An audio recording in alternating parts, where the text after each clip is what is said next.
ভারত নিয়ন্ত্রিত জম্মু কাশ্মীরের দোদা জেলার দেশটির সেনাবাহিনীর একটি গাড়ি নিয়ন্ত্রণ হারিয়ে গিরিখাতে পড়ে অন্তত 10 সৈন্য নিহত হয়েছেন।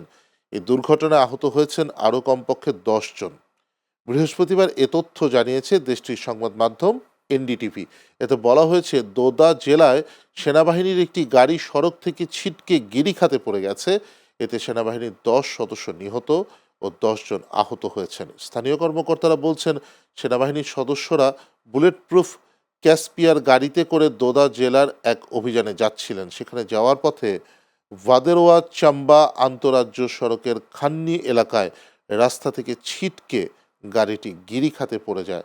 সামাজিক যোগাযোগ মাধ্যম এক্সে দেওয়া এক পোস্টে জম্মু কাশ্মীরের লেফটেন্যান্ট গভর্নর মনোজ সিনহা নিহত ও শোক সন্তপ্ত পরিবারের প্রতি গভীর সমবেদনা জানিয়েছেন।